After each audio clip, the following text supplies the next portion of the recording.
요즘 화제가 되고 있는 것이 이제 바이든 대통령의 중동 방문이죠. 그로 인해서 사우디 왕자를 만나서 석유 증산과 관련해서 뭔가 좋은 이야기를 끄집어내지 않겠냐라는 기대감이 있었는데 지금 나오는 결과로는 언론에서도 다 바이든 대통령을 비웃는 뭐 이런 논조가 나오고 있는 것 같아요. 그래서 이와 관련한 정확한 그 분위기를 좀 얻기 위해서, 정보를 얻기 위해서 아산정책연구원 중동연구센터장이신 장지향 센터장님 모셨습니다. 안녕하세요. 안녕하세요. 네, 지금 말씀드린 것처럼 빈손 거기 왜 갔어 도대체 이런 얘기가 지금 주로 나오는 것 같아요. 미국에서도. 그렇죠. 한국에서도 그렇게 나오는 것 네, 같더라고요. 저희도 좀 왜 갔어 도대체. 근데 이제 또 일각에서는 그건 오펙 플러스 회의 지나서 몇 개월 후에 아마 결과 나올 거야 이런 얘기도 있어요. 네네. 네. 어떻게 이 상황을 봐야 되죠? 그러니까 간 목표가 뭔지를 먼저 살펴보면 이게 빈손인지 그래도 뭐 이렇게 중단기적인 이런 뭐 성과는 앞으로 기대할 수 있는 건지에 따라서 다를 것 같은데요. 우선 간 가장 큰 원인은 지금 사우디와 미국 관계가 이보다 더 나쁠 수는 없을 정도로 최악이었거든요. 아, 그래요? 그래서 지금 이제 여기서 더 나빠지면은 이게 다시 회복할 수가 없다라는 게 뭐 미국 내에 있는 사우디 전문가들 얘기도 그랬고 제가 보기에도 이렇게 가서는 안 되는데 그래도 우방국이고 이 아랍 순위국의 대표 나라인 사우디가 저렇게 미국한테 마음이 상하면은 진짜 그 당시에는 가장 빨리 가는 게 가장 좋은 거였어서 만약에 그게 목표였다면, 그러니까 관계 회복이 목표였다면 저는 그렇게 빈손이라고 생각은 안 하고요. 하지만 이 미국 민주당 입장에서는 지금 인플레가 너무 심하니까 그리고 이제 중간 선거가 11월인데 이대로 가서는 선거에 크게 질 것 같아서 빨리 이 전 세계 산유국 중에 가장 이 생산력이 높은 수인 국가, 그러니까 자기네들이 마음대로 양을 조절할 수 있는 사우디한테 가서 증산을 요청한다면 그게 뭐 먹힐지는 모르겠지만 그러니까 가야 되는 거라고 생각을 하신다면 그게 만약에 목표였다면 방금 전에 말씀하신 것처럼 당장은 뭐 쉽지 않겠지만 그래도 앞으로 더 요청을 할 수 있는 이 대화의 물꼬는 터놨다라는 면에서 그 목표 달성을 봐도 뭐 아주 나쁘지는 않은데 흔히 빈손이라고 말씀하시는 그런 분들의 평가는 아마 지금 바이든이 작년 초에 그러니까 출범을 했는데 바이든 정부가 처음에 내세운 중동 정책이 있어요. 첫 번째가 이 이란 핵 합의를 반드시 복원하겠다. 트럼프 대통령이 말도 안 되게 파기시킨 거였죠. 그다음에 두 번째가 그러니까 아브라함 협정이라고 아랍과 이스라엘 간의 이 화해를 더 활성화시키겠다. 근데 이번에 가서 못했어요. 사우디로 하여금 이 아브라함 협정을 맺어서 이스라엘과 국교 정상화를 시키려고 했는데 그게 안 됐어요. 그다음에 세 번째 민주당의 트레이드 마크죠. 인권 민주주의 강화는 전혀 못했죠. 가서 이 원리 원칙대로 하자면 왕세자한테 가서 너 반정부 사우디 출신 언론인 죽인 거 네가 배우였지? 이거 뭐 국제사회에 뭐 사과해. 적어도 이런 말은 받아오기를 국내에 있는 미국 내에 있는 민주당 지지자들은 그걸 기대했을 텐데 그거를 못했다는 면에서는 빈손일 수도 있습니다. 그렇군요. 참 여러 가지 그 의미가 있는데 그만큼 이제 사우디가 미국에게는 중요한 나라잖아요. 그냥 저희가 단순히 알기만 해도 기축통화인 달러의 그 위상을 더 공고히 해준 게 이제 사우디의 그 페트로 그 달러 결제로 그 석유를 살 수 있게 해준 거. 그러니까 이렇게 밀접한데 그러면 이 말씀하신 대로 지금 트럼프 때부터 이게 완전히 어긋난 건가요? 어떤 이유로 이렇게 안 좋아지게 된 거죠? 사실 어긋난 거는 오바마 정부 때 어긋났습니다. 기억나실지 모르겠지만 트럼프 정부는 굉장히 뭐랄까요? 친자본주의적 이고 안보 중심적이기 때문에 지금 보수적인 사우디 왕실, 사우디 정부와 그렇게 뭐 많이 어긋나지는 않아요. 근데 이제 말씀드렸듯이 민주당의 트레이드마크, 인권, 민주주의 뭐 이런 걸 강조하는 오바마 정부, 그다음에 지금 바이든 정부 때 많이 관계가 어긋났는데 말씀드린 것처럼 사실 이렇게 미국이랑 사우디 관계가 어긋나게 된 이유에는 여러 가지 지정학적 원인도 있고, 많이들 들으셨을 미국이 이 셰일가스 혁명을 하면서 더 이상 우리는 중동의 에너지에 이렇게 막 의존하지 않는다. 그리고 우리가 작년이죠. 재작년이군요. 2020년에 사우디를 제치고 미국이 전 세계 최대 원유 생산국이 됐습니다. 셰일가스, 셰일 에너지를 통해서. 그러면서 더 이상 우리는 사우디에 의존하지 않고 중국 견제를 위해서 중동을 조금씩 떠나겠다라고 이제 미국은 선언을 했고, 근데 사우디 같은 경우는 우리가 언제적부터 친구인데 2차 세계대전 이후에 미국이 조금씩 성장하기 시작할 때 말씀하셨던 것처럼 우리가 계속 지원을 해줬는데, 우리가 어떤 사이인데 그 종교를 뭐 아편이라고 하는 소연방에 맞서서 둘이 같이, 그러니까 뭐 무자헤딘도 지원해주고 탈레반도 뭐 지원해주고 이런 사이였는데, 이제 와서 중국이 커서 중국 견제하기 위해서 너희가 셰일을 이제 뽑아낼 수 있어서 이제 괜찮으니까 우리를 그렇게 걸시하냐. 사실 많이 걸시를 했거든요. 아, 그래요? 예. 그렇군요. 지금 지금 말씀하신 그 빈살만 왕세자, 이게 지금 바이든 대통령 취임 후에 사우디의 언론인인가 봐요. 자말 카슈크지. 여기가 살해가 됐는데 이 배우가 이 왕세자다. 네네. 이게 이제 미국 측의 의심과 주장인 거죠? 주장이죠. CIA 보고서에도 그렇게 나왔다라고 하는데, 그러면 이제 당연히 사우디 왕실 쪽에서도 이제 왕세자를 위시해서 공식적인 입장이 있습니다. 그러니까 사우디 출신의 반정부 언론인, 게다가 이 카슈크지가 워싱턴 포스트에서 일을 했어요. 그러니까 워싱턴 포스트라고 하면은 뭐 대표적인 민주당 지지를 하는 그런 그룹이고, 어쨌든 미국 내에서 이 표현의 자유를 정말 굉장히 중요시 여기는 미국에서 뭐 타국인이기는 했지만 자기 정부를 비판했다라는 이유로 그렇게 무지막지한 방법으로 살해됐다라는 것을 미국 사람들은, 특히 미국 이런 언론 커뮤니티에서는 용납을 못하죠. 그렇죠. 그런데 사우디의 입장은 뭐냐면, 우리 실수했다. 정보국 요원 중에 튀는 애들 몇 명이 내 허락도 없이 가서 그렇게 죽이고 왔는데, 그거는 정말 나에 대한 뭐 모욕뿐만 아니라 전 사우디를 모욕을 시켰기 때문에 그 사람들을 사우디 법정에 불러와서 법의 심판을 받았어요. 그래요? 네네. 사우디 법대로 받았죠. 사우디 법대로 받는 게 뭔가요? 지금 아마 한 22명 중에서 15명이 기소가 됐고요. 아직도 계속 재판 중.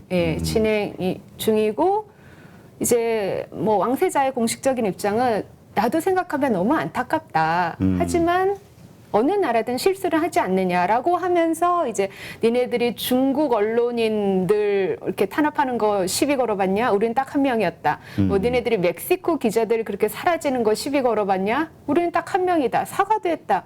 뭐 이러는 게 이제 사우디 왕세자, 최고 실권을 갖고 있는 사람의 공식 입장입니다. 네, 그렇군요.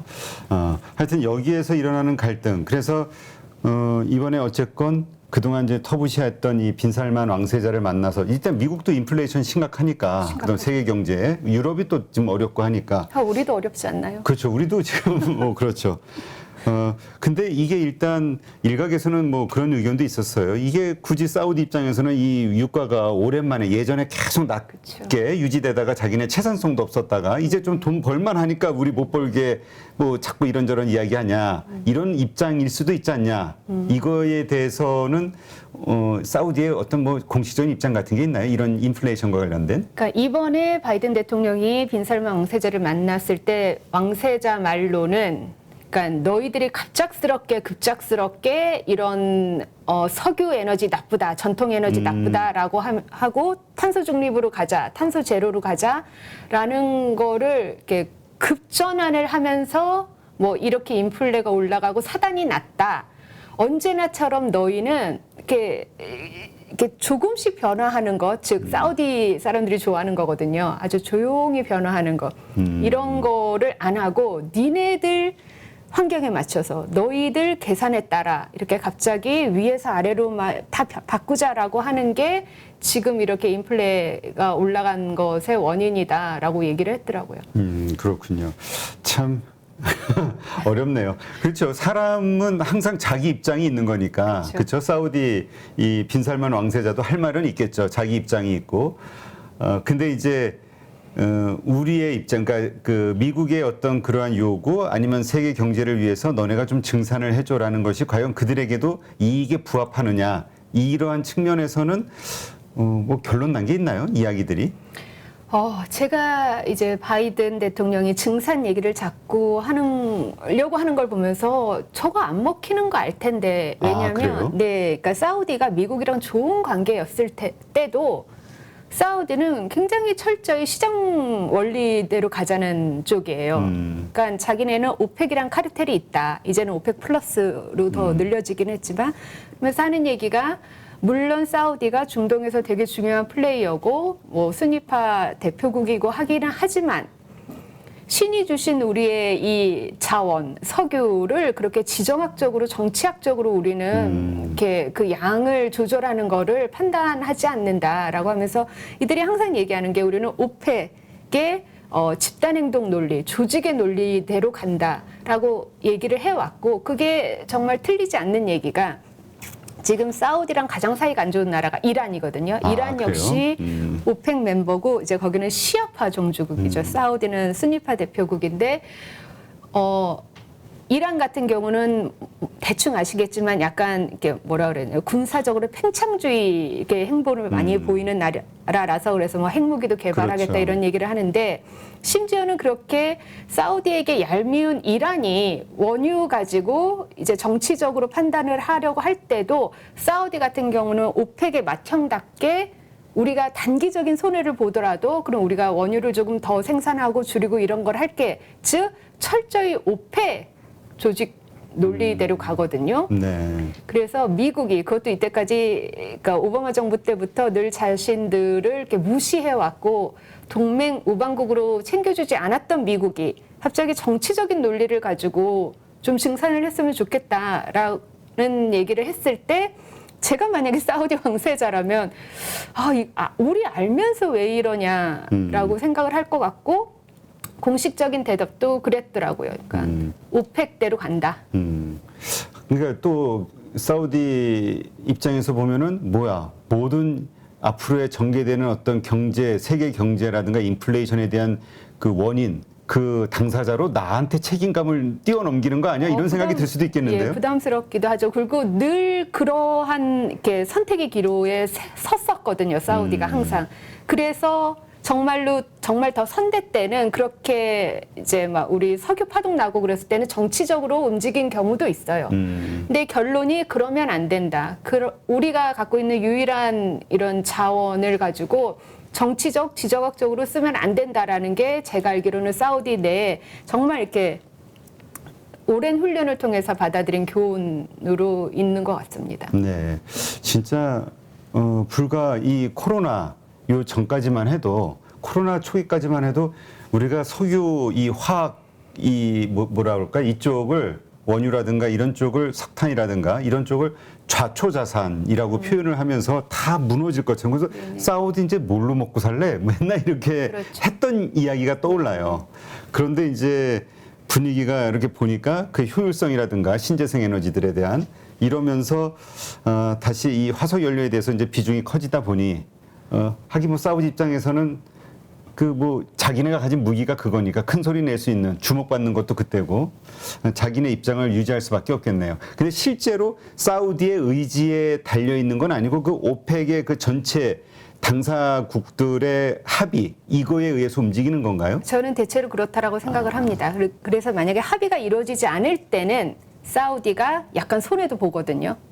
그럼에도 어쨌든 오펙 전체의 그 합의에 따르지 그러니까 아무리 우방국이라도 미국이 갑작스럽게 와서 우크라이나에서 전쟁이 일어났다라는 이유로 이렇게 증산을 더 해달라고 한 거에 바로 선뜻 그러니까 행동으로 옮기지는 않고 만약에 미국이 정말 절실하다면 이번에 이제 바이든이 빈손으로 돌아왔다라고 비판을 받으면서까지 찾아갔으니까 이제 앞으로 더 말할 여지는 생길 수도 있지만 지금 즉각적인 증산이 돼서 그게 인플레를 이렇게 막 내려가게 하고 할 거는 기대하기는 저는 어렵더라고요. 아, 그렇군요. 그러면 사우디를 포함해서 그 오펙 당사자국들 있지 않습니까? 이쪽의 나라들, 이쪽의 정치 지도자들이 생각하는 그 세계적인 인플레이션, 이 상황에 대한 인식도 이게 어떤가요? 그러니까 경제 이렇게 되면 우리가 계속 얘기하는 게 소비 침체로 이어지고 뭐 여러 가지 경제 어려워지면서 원유 가격이 급락하는 것처럼 석유 소비도 줄어드니까 경기를 살리기 위해서라도 우리가 큰 그림으로 이거 해야 되는 거 아니야? 풀어야 되는 거 아니야? 라는 인식 같은 거는 없나요? 있죠. 우선 아까 말씀하신 것처럼 저희가 이제 국제사에서 쟤네들 석유가 언제까지 뭐 지속되겠냐, 고갈되지 않느냐라고 얘기했고 그네들도 잘 알고 있어요. 가지고 정말 다들 하나같이 지금 GCC 국가라 그래서 걸프 산유국 6개국이 2010년대 중반부터 대대적인 개혁 개방을 합니다. 그래서 뭐 UAE라는 나라, 우리랑 굉장히 경제적으로도 친한 나라인데 UAE에서는 화성 탐사선도 보내고 지금 탈석유, 탈전통을 앞세운 여러 가지 다각화, 다변화를 하고 있고요. 그 사우디도 마찬가지입니다. 무슨 네옴시티라고 뭐 진짜 저게 과연 가능할까라고 하는 미래형 첨단 도시를 세우겠다라고 하고, 그러니까 전통과 그 진짜 이 전통 문화와 과거의 그런 아까 뭐라고 하셨죠? 무슨 에너지라고 하셨죠? 신재생 에너지, 좌초자산? 예, 그러니까 전통 문화에 갇혀서 좌초자산이라 갖고 있던 사람들이 정말 확 요즘은 2010년대 중반부터 변화하고 있거든요. 조금 뭐 전기차도 자기네들이 만들겠다, 최신 첨단 기술에 기반해서 다각화를 하겠다라고 하고 있고요. 하지만 지금으로서는 고유가를 즐겨야죠. 그러니까 현재 한 1, 2년 정도 고유가가 지속될 거라고 자기네들은 보고 있고, 이제 이들은 정치, 그러니까 경제, 지금 현재 국제 경제 상황이 정치랑 굉장히 많이 연동된다라고 보고, 지금 지정학적으로 중동에서 미국이 떠나겠다고 계속 얘기를 해왔거든요. 그렇죠. 중국 견제를 위해서. 그래서 이들도 처음에는 설마 하다가 지금은 굉장히 두려워하면서 외교도 다변화하겠다. 그래서 요즘 중국이 정말 인기가 많습니다. 아, 그래요? 중동에서. 중동에서요? 네네. 그러니까 중국은 아직까지는, 그러니까 중동 여러 나라를 상대로 무슨 뭐 민주주의, 인권, 그러니까 그 얘기는 나중에라도 안 할 테지만, 그러니까 정치적인 발언을 안 하고 철저히 경제 실용주의를 가고 있거든요. 그래서 지금 UAE에서도 뭐 중국 5G 하웨이 시스템이 쫙 깔려 있고요. 그래서 지금 중동 산유국들의 고민은, 그러니까 지나치게 이전까지는 친미였다면 이제는 러시아도 너무 비판하지 않고 중국도 적극 받아들이자, 뭐 이런 입장입니다. 이건 결국 그 미국의 영향력이 약해지고 있다. 많이 약해지고 있습니다. 예, 말발이 약해지고 있다. 네네. 그리고 또 그 말씀을 들어보니까 그 가장 미국이 불쾌했던 것, 중국에 불쾌했던 것 중에 하나가 그 상하이인가요? 상해 네. 쪽에 그 석유 그 거래소, 네네. 그 사우디하고 만들었잖아요. 네네. 그래서 그 위안화로 결제하는. 예, 이게 엄청난 충격이었던 그렇죠. 건데, 이러한 것들이 또 결국 중동의 여러 가지 입장하고 맞물리는 거네요. 많이 맞물립니다. 제가 만약에 중동, 특히 사우디나 UAE 입장이라면, 그러게 왜 우리한테 그렇게 모질게 했어, 모멸감을 주면서, 그러니까 준비도 안 됐는데 무조건 떠난다라고 하고, 뭐 너희는 인권 민주주의를 모르는 애들이라고 무시하고 비판하고, 뭐 반면에 중국은 전혀 안 그러거든요. 진짜 그 말씀을 들어보니까 그 몇 년 전에 계속 나왔던 그 영화 몇 편들이 미국에서 할리우드에서 만든 영화들이 사우디라든가 이런 쪽에 그 여성 억압 막 이런 것들에 대한 네네. 주제로 영화를 여러 편 만들었던 기억이 나요. 네네. 그 문화에 대해서 비판하는. 네네. 아, 그러니까 근데 일단 기본적으로 미국이 떠나는 거를 두려워하는 이유. 그러니까 미국이 떠난다는 이야기는 결국 군대라든가 이런 걸 뺀다는 얘기인 그렇죠. 거죠. 그걸 두려워하는 이유가 뭐죠? 어쨌든 중동은 우리가 그냥 흔하게 듣는 얘기가 이 세계 화약고이지 않습니까? 아, 이스라엘과 이스라엘, 이란, 그리고 지금 현재 내전이 세 나라에서 진행 중이에요. 리비아, 시리아, 예멘. 그리고 이스라엘은 이란에 들어가서 흔히 막 그림자 전쟁이라고 하죠. 이 모사드 최정의 정보국 요원이 들어가서 이란 핵 과학자 암살하고. 그리고 이제 문제는 그러니까 흔히 사람들이 그래요. 이란 나라 하나가 그렇게 무서워? 이스라엘이 어떤 나라인데 무슨 스타트업에 성지했다, 모사드 있겠다. 미국 정치 내에서 미국계 이스라엘인들이 얼마나 로비를 잘하는데 뭐가 그렇게 무서워라고 하는데 이란이란 나라 하나만이 그렇게 무서운 건 아닐 겁니다. 그러니까 이란의 꼭두각시 조직이라고 하죠. 레바논에 있는 헤즈볼라, 가자 지구에 있는 하마스, 뭐 이라크에 있는 친이란 시아파 민병대, 뭐 시리아에 있는 친시아파 민병대, 이들이 이스라엘을 상대로 계속 이 국지전 도발을 하거든요. 그러니까 그리고 이 이란의 적은 이스라엘뿐만 아니라 수니파 국가들도 있기 때문에 시아파와 수니파 서로 갈등이죠. 또 종파가 다르니까. 네네. 근데 일단 이 시아파 수니파 간단하게 어떤 차이가 있는 겁니까? 사실 그냥 같은 무슬림이에요. 얼마나 같은 모하메드를 숭배하고. 그럼요. 무슨 차이가 있겠어요. 사실, 그러니까 뭐 사담 후세인 정권 시절에는 이라크는 시아파가 다스린 나라거든요. 근데 사담 후세인은 순니파였어요. 순니랑 시아가, 그러니까 그리고 이제 사담 후세인은 아랍 사회주의를 내세우죠. 그러니까 이 아랍 사회주의를 내세우는 나라에서는 종파 갈등이 있을 리가 만무했어요. 그냥 같은 무슬림들인데 뭐 순니파는 그 4대 칼리프까지만 믿고 시아파는 7대 칼리프가 사라지면서 언제는 다시 돌아올 거다라고 뭐 생각하는 뭐 이런 거지. 저는 교리나 그냥 자잘한 차이 정도겠죠. 근데 그로 인한 갈등은 상당히 큰 것 같아요. 서로 적대시하는 그런 것들은. 그렇죠. 근데 이게 요즘에 와서 더 증폭이 되는 것 같습니다. 이제 냉전이 끝나고 나면서 이제 워낙에 과거, 그러니까 우리가 이데올로기에 묻혀서 잊고 있었던 뭐 전통으로 돌아가자라고 하면서 문화를 자꾸 깊게 파다 보니까 점점 더 이렇게 특수성에 매몰되고 그러다 보니 맞아, 순이랑 시아도 다른 것 같아. 뭐 이런 얘기가 나오기 시작한 거죠. 그렇군요. 그래서 그러니까 미국이 여기서 군대라든가 영향력을 그러니까 좀 빼려고 하는 거는 자기네들이 계속 출혈을 하고 있는 거니까 경제적 그렇죠. 측면인 거죠. 그렇죠. 예, 우리 미국의 이익을 위해서. 그리고 그렇죠. 그러니까 그리고 오바마나 바이든도 마찬가지고 이제 대선 캠페인 때 내세웠던 게 우리의 아들과 딸들을 이제 고향으로 데려와야 된다. 지금 걸프 산유국 6개국에 있는 미군 숫자만 하더라도 어마어마하죠. 사우디만 하더라도 지금 한 4만 명 정도 있고 사우디뿐만 아니라 사우디, UAE, 바레인, 오만, 카타르, 쿠웨이트. 터키도 그렇고 미군이 정말 많습니다. 그러니까 이제 전쟁을 억제하는 역할을 한다라고 생각하는데 이게 가면은 이스라엘이 됐든 이란이 됐든 아니면 어떤 테러 조직이 됐든 아니면 뭐 시아파 수니파 갈등이 됐든 뭐가 됐든 여기가 계속 전쟁이 터질 수 있다는 그 두려움이 있는 거군요. 두려움이죠. 그러니까 사우디 같은 경우는 어쨌든 왕정이거든요. 진짜 왕이 정치를 하는 곳인데 이제 2011년도에 아랍의 봄이라고 하는 민주화 혁명도 일어나고 이런 걸 보다 보니 두려운 거예요. 그러니까 테러리스트가 알카에다가 그다음 아이시스가 어떻게 갑자기 이제 사우디 왕실 보고 이런 배신자 너희가 친미였지 이러면서 공격을 어느 순간에도 할 수 있는데 이때까지 해왔었고 그래서 그 공격에 같이 맞섰던 게 바로 우방국 동맹국 미국인데 갑자기 미국이 자기네 이제 쉘 가스가 나와서 너희 에너지 별로 중요하지 않고 중국이 우리는 더 중요하기 때문에 이제 글로 가야 돼. 라고 하면서 준비도 안 됐는데 떠나겠다라고 하니 이제 이들한테는 소위 멘붕이 왔고 멘붕이 온 상태에서 이제 뭐 우크라이나 전쟁이 일어나니까 미국이 그런데 우리 떠나긴 할 건데 빨리 우리 도와줘 라고 했을 때 어느 나라 하나 미국 주도의 테러 제재에 참여하지 않았어요. 그렇군요.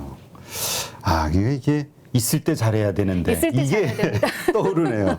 누구나 1시간 안에 200개 종목에서 좋은 종목을 고를 수 있는 그런 능력을 배양할 수 있도록 제가 도와드리려고 그렇게 하고 있습니다.